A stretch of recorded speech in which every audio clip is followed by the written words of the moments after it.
पिछले वीडियो में हम लोग जो है चैप्टर शुरू किए थे और थोड़ा सा डीएनए के बारे में जाने थे। एक्चुअली में डीएनए को जो है बढ़िया से जानने के लिए सबसे पहले उसके मॉलिक्यूलर स्ट्रक्चर को समझना जरूरी होता है और यह जो है आपके चैप्टर का सबसे महत्वपूर्ण पार्ट है। एग्जाम की दृष्टि से भी देखें तो नियरली बीएसीबी या फिर सीबीएसई दोनों ही बोर्ड्स में अगर आप देखें तो बहुत बार जो है उसका स्ट्रक्चर पूछा जाता है, describe the structure of DNA. तो हम जो स्ट्रक्चर पढ़ते हैं एक्चुअली में जो वाटसन और क्रिक द्वारा 1953 में जो दिया गया डबल हेलिक्स मॉडल, उसका स्ट्रक्चर हम लोग पढ़ते हैं। समय हमारा ज्यादा नहीं लगे, वीडियो बहुत ज्यादा लंबा नहीं हो, इसलिए हमने फिगर को पहले से बना लिया है। अगर आपको कहीं प्रॉब्लम हो कि हमसे नहीं बन पा रहा है तो आप जो है डाउट बॉक्स में या क्वेश्चन करके डाल देंगे, मैं उसके लिए भी अलग से वीडियो बना दूंगा। जो वाटसन और क्रिक द्वारा डबल हेलिकल मॉडल दिया गया, इसमें उनके द्वारा बताया गया कि डीएनए जो होता है डीएस इसको कहा जाता है, double standard DNA. Double standard जैसा कि हम लोग देख रहे हैं, इसमें दो लड़ियां होती है, दो धागे जैसी संरचना होती है और दोनों आपस में क्वाइल्ड होते हैं। ये जो क्वाइलिंग की जो फैशन है या क्वाइलिंग जो कहें तो क्वाइलिंग जो होता है ये आपको दाएं तरफ होता है, यानी राइट वे टर्न होता है। हालांकि इसके बाद भी यह जो स्ट्रक्चर है एक्चुअली में हम लोग डीएनए के अनदर भी टाइप्स होते हैं, एडीएनए, बीडीएनए, सीडीएनए, जेडडीएनए, डीडीएनए। फर्क इसमें ये होता है कि इसमें केवल एक जेड डीएनए जो होता है वो लेफ्ट टर्न होता है, जबकि बाकी जितने भी बी, ए, बी, सी, डी हैं ये सब राइट वे टर्न होते हैं। इसके अलावा इसमें जो अंतर हमें देखने को मिलता है वह अंतर है आपको नंबर ऑफ बेस पेयर पर टर्न, यानी एक टर्न यहां से और यहां तक जो हम लिए तो एक टर्न में अगर बी डीएनए मॉडल जो वाटसन और क्रिक द्वारा दिया गया, इसको अगर हम देखें तो इसमें 10 बेस पेयर्स पर टर्न होते हैं, जबकि अगर हम जो है ए डीएनए की बात करें तो 11 टर्न होगा। बी डीएनए तो 10 हो ही गया। अगर जेड डीएनए की बात करें तो 12 टर्न होगा। सी डीएनए की बात करें तो 9 टर्न होगा और डी डीएनए की बात करें तो 8 टर्न होगा। तो नंबर ऑफ बेस पेयर होगा, नंबर ऑफ बेस पेयर का फर्क होता है। अब इस मॉडल का अगर हम अध्ययन करें तो पहली चीज कि ये डबल स्टैंडर्ड, जिसको हम लोग डीएस सिंपली लिखते हैं। एक्चुअली में डीएनए जो है दो तरह के होते हैं, एक डबल स्टैंडर्ड डीएनए और दूसरा जो है एसएस, उसको कहा जाता है single standard DNA. Single standard DNA जो है प्रोकैरियोट्स में पाए जाते हैं। इसके अलावा यूकैरियोटिक सेल के माइटोकॉन्ड्रिया और प्लास्टिड में पाए जाते हैं। बाकी जितने भी यूकैरियोटिक सेल हैं, न्यूक्लियस में अगर देखा जाए तो वहां पर जो है आपको डबल स्टैंडर्ड डीएनए ही पाए जाते हैं। इसके फीचर्स की बात करें तो पहला चीज की डबल स्टैंडर्ड होता है। दूसरी चीज, यह जो मॉडल बीडीएनए की हम बात किए, यह मॉडल जो है राइट टर्न होता है। इसका जो डायमीटर हम कहें तो डायमीटर जो होता है वह 20 एंगस्ट्रम होता है।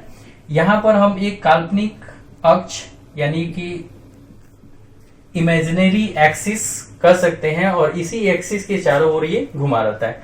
हम इसको और बढ़िया से समझने के लिए, जैसे हम लोग का पेन जो होता है उसमें जो स्प्रिंग लगा होता है, उसी स्प्रिंग को आप समझ लीजिए कि जैसे वो स्प्रिंग टर्न होता है, बीच में बिल्कुल हॉलो होता है, उसी तरह से इसकी टर्निंग होती है। तो इसलिए हम इसको इमेजिनरी एक्सिस कहते हैं, क्योंकि इसका कोई विजुअल एक्सिस नहीं होता है।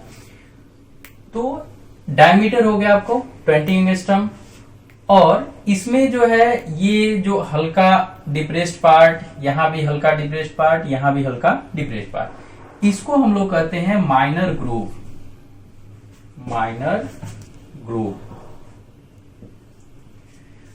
जबकि ये जो होता है इसको कहते हैं मेजर ग्रूव। माइनर ग्रूव यानी कि यह देखें तो ये खाई थोड़ी ज्यादा है, इसलिए मेजर ग्रूव, और माइनर ग्रूव ये देखें तो ये थोड़ा सा डिप्रेस होता है, इसको माइनर ग्रूव कहते हैं। अब जो है दूसरी चीज की पर टर्न, यानी एक माइनर ग्रुप से दूसरी माइनर ग्रुप वन साइड में जब हम लेते हैं तो यहां से यहां तक की दूरी जो होती है, या कहें कि पर हेलिक्स, ये पूरा यहां से यहां तक एक हेलिक्स कहलाएगा। तो पर हेलिक्स जो होता है इसकी लंबाई 34 एंगस्ट्रम होती है, और चूंकि इसमें 10 बेस पेयर्स होते हैं तो पर बेस पेयर यानी 2 एडजेसेंट बेस पेयर की बीच की दूरी जो होगी वो 3.4 एंगस्ट्रम होगी, क्योंकि इसको आप 10 से मल्टीप्लाई करोगे तो आपका 34 एंगस्ट्रम आ जाएगा। इसके बाद इसमें जो दूसरी चीज होती है कि ये तो हो गया आपको एस्टेंड हो गया, और ये जो आप देख रहे हैं ये एक्चुअली में जो नाइट्रोजनस बेसिस होते हैं, तो एक स्टैंड का नाइट्रोजनस बेस दूसरे स्टैंड के नाइट्रोजनस बेस से जुड़ता है, जो कंप्लीमेंट्री यानी ए जो है टी के साथ और जी जो है सी के साथ। ए मतलब एडेनिन और टी मतलब थायमिन, एडेनिन थायमिन के साथ, और जी मतलब ग्वानिन और सी मतलब साइटोसिन। तो एडेनिन थायमिन के साथ और ग्वानिन साइटोसिन के साथ। अगर हम बॉन्ड की बात करें तो यहां पर ए और टी जो है यानी एडेनिन थायमिन से डबल हाइड्रोजन बॉन्ड, और ग्वानिन साइटोसिन से ट्रिपल हाइड्रोजन बॉन्ड से जुड़ता है।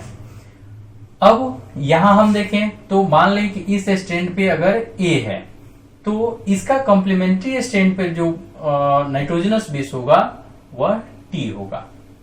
फिर उसी तरह से अगर मान लें कि यहाँ जी है तो इसका कॉम्प्लीमेंट्री सी होगा। इसी तरह से हम ATGC करते हैं, अगर यहाँ टी हो गया तो यहाँ ए हो गया, यहाँ फिर अगर ए हो गया तो यहाँ टी हो गया। ऐसे ही एक का कॉम्प्लीमेंट्री दूसरे स्टैंड पे पाया जाता है। इसके बाद हम देखें तो इसमें कि ये जो स्ट्रिंग होता है या जिसको हम स्ट्रैंड करते हैं, ये स्ट्रैंड एक्चुअली में उसमें कौन कौन से मॉलिक्यूल कैसे जुड़े होते हैं।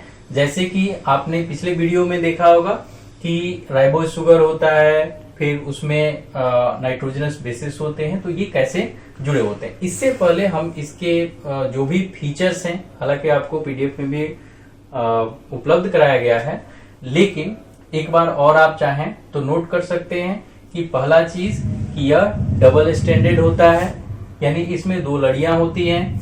दूसरी चीज कि यह राइट वे टर्न होता है, यानी दाएं तरफ घुमा होता है।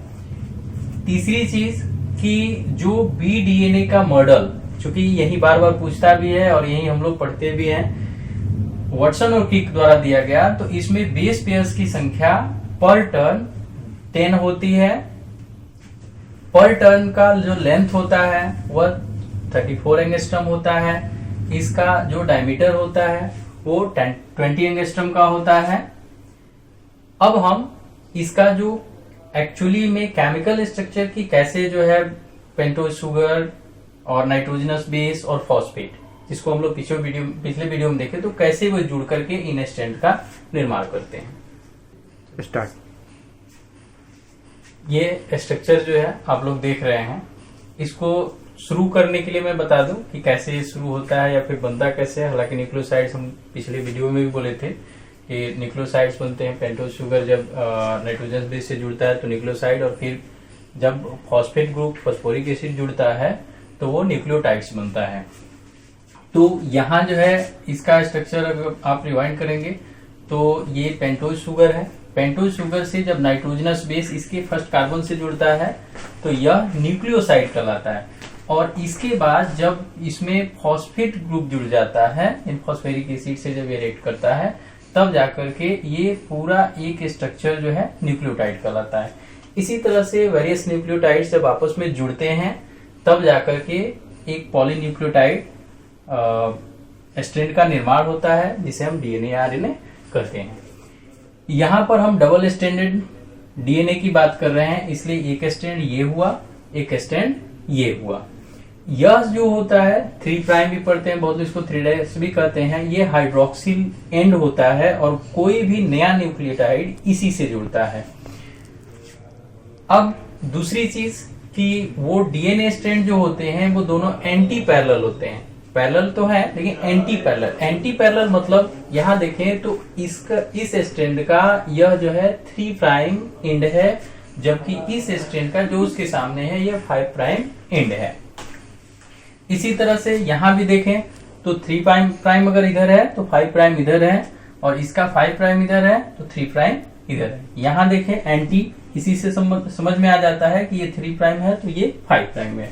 ऐसे ही ये आपस में जुड़ेगा। अब यहाँ जुड़ने के लिए होता क्या है कि मैंने पहले भी बताया कि एडेनिन थायमिन के साथ हमेशा जुड़ेगा और ये डबल बॉन्ड से जुड़ेगा। फिर ग्वानिन साइटोसिन के साथ जुड़ेगा और ये ट्रिपल बॉन्ड से जुड़ेगा। इसको डॉट डॉट से ही हम दिखाते हैं। फिर यहां अगर एडेनिन और थायमिन है तो ये डबल बॉन्ड से जुड़ेंगे। इस तरह से जुड़ के और ये स्ट्रैंड का निर्माण होता है। यही जो है हमें स्ट्रिप के रूप में दिखता है। यहाँ जैसे जो स्ट्रक्चर ऐसे बताए थे तो इसमें जो स्ट्रिप होता है वो यही है जिसको बैकबोन कहा जाता है, और इसी बैकबोन पे नाइट्रोजनस बेसिस इनवार्डली यानी अंदर की तरफ लगे होते हैं जो कॉम्प्लीमेंट्री स्ट्रैंड, यानी इसको अगर हम बात करें तो इसके साथ ये कॉम्प्लीमेंट्री स्ट्रैंड होगा, लेकिन अगर इसको हम लेते हैं तो ये कॉम्प्लीमेंट्री, तो कॉम्प्लीमेंट्री स्ट्रैंड के नाइट्रोजनस बेस के साथ ये जुड़ते हैं और जुड़ करके ये डबल स्टैंडर्ड मॉडल बनाते हैं। तो इस तरह से जो पहला पीडीएफ आपको मिला था उस पीडीएफ में जो भी चीजें थी जो रिटन में था उससे संबंधित जितने भी फिगर्स थे, जो भी बातें थी, मैंने उसको समझाने का प्रयास किया। आप भी जो है मन लगाकर उसे पढ़ें, फिर वीडियो देखें, और जहां भी कुछ नहीं समझ में आता है तो या तो ऐप के जो है क्वेश्चन का एक सेक्शन है वहां आप कर सकते हैं, और अगर आपसे नहीं हो पा रहा है तो फिर आप जो है कोचिंग के व्हाट्सएप नंबर पे आप अपना क्वेश्चन जो है डाल देंगे और उसका जो है तुरंत सोल्यूशन आपको उपलब्ध कराया जाएगा।